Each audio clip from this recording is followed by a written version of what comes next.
Good afternoon, everybody. Welcome to Proverbs with Paul in the afternoon. Proverbs chapter 13 and verse 21. Adversary pursues sinners, but the righteous will be rewarded with prosperity. So adversary, that's something bad. We don't want to live in adversary, always having to confront contentions and issues and problems. It's not the way we want to live. It causes us to, in effect, not have life in abundance. And why do we get adversary? Well, by the choices we make are one of the main reasons. Us doing things that we shouldn't do in times of our lives when we shouldn't do them. Bringing on ourselves, as it were, bad because we have failed to make adequate preparation. It's true that sometimes adversity comes to us in no fault of our own, but most of the mistakes that we make cause us some form of adversary. Choices we make is often the reason for adversary. But he says here, adversary pursues sinners.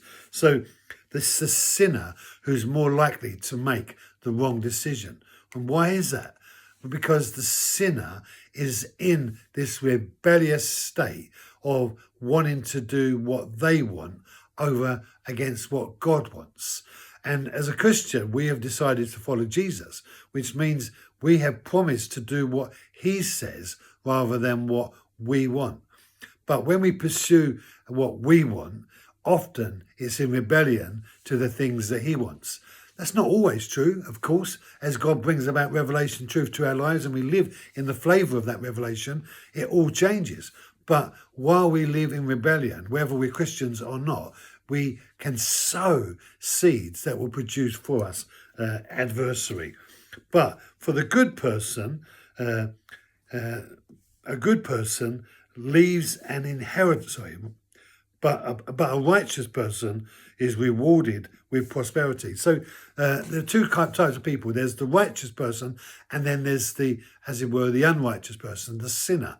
And the righteous person is righteous not because they are right in and of themselves, but they are right because they have made right choices that reflect the very character and nature of God.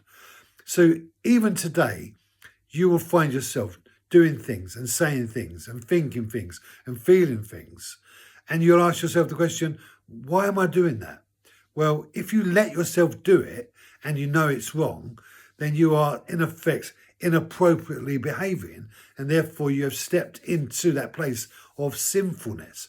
But if you're doing, as it were, in those places, negative things you're thinking, feeling, and you decide, I'm not going to do that, then you'll find yourself stepping away from sin and you'll be coming into righteousness. And life is filled with choices every day. We can make righteous decisions and we can make wrong decisions. Brothers and sisters, when we make wrong decisions as it relates to things that don't reflect what God has said and revealed, we will head away from the blessing. But when we walk towards righteousness, even if the natural circumstances around us at that time don't necessarily bring a flavour and a benefit, the fact is that we are walking the right way. Therefore, in the end, we will benefit in some form. So walk on the righteous path and you will bear blessings. Thank you for joining me. Be blessed. Have a great afternoon and I'll see you tomorrow.